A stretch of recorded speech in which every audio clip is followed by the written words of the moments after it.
today's video, magluluto tayo ng banana cake dahil nag-crave yung mga kasama ko dito sa bahay na tinapay. At sabi ko sa kanila, wag muna tayong bibili ng tinapay. May saging dito at may harina tayo. So why not gagawa ako ng banana cake, o diba? And siya nga pala guys, this is my first time na gumawa ako ng banana cake with mango. Napaka-basic itong lutuin ng ating banana cake guys. And kahit wala tayong oven sa ating bahay, pwede tayong magluto ng banana cake. So watch these videos para malaman mo or para magkaroon ka ng idea na galing sa gel ng Jensan. And after natin ilagay yung egg, kailangan natin i-mix-mix ang egg and at saka yung mashed banana para mag-mix-mix guys. And after natin i-mix guys, maglagay na tayo ng vanilla para mabango ang ating banana cake. And also naglagay ako ng konting evaporated milk and also condensed milk para may lasa naman ang ating banana cake. Although matamis na yung banana, but much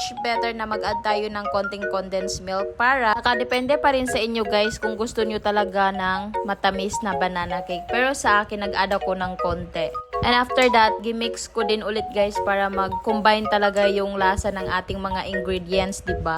And after kong na-mix ang ating mashed banana at saka egg, naglagay ako ng 1 cup of flour para yung quality ng ating banana cake magiging bread siya. Basta guys, hindi ko siya ma-explain. And also, naglagay ako ng konting baking soda, salt, and sugar kasi last time nung nagluto ang aking kapatid na Maruya, napadami niya ang baking soda guys. Kaya sobrang pait talaga. Kaya this time, konti ko na lang, diba? Gitansya-tansya ko na lang ba? After natin nakapaglagay ng flour, sugar, salt, and baking soda, kailangan na natin yan ilagay sa ating mashed banana para halo-halo and all the ingredients na ano na siya ba? Ang tawag nito man? Kapuya, mag-voice over, uy. Basta guys, ihalo na natin lahat ang ating mga ingredients para maluto na later.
Ayan, luto na ang ating banana cake. Pero, mamaya na natin ito kakainin. Ilalagay muna natin sa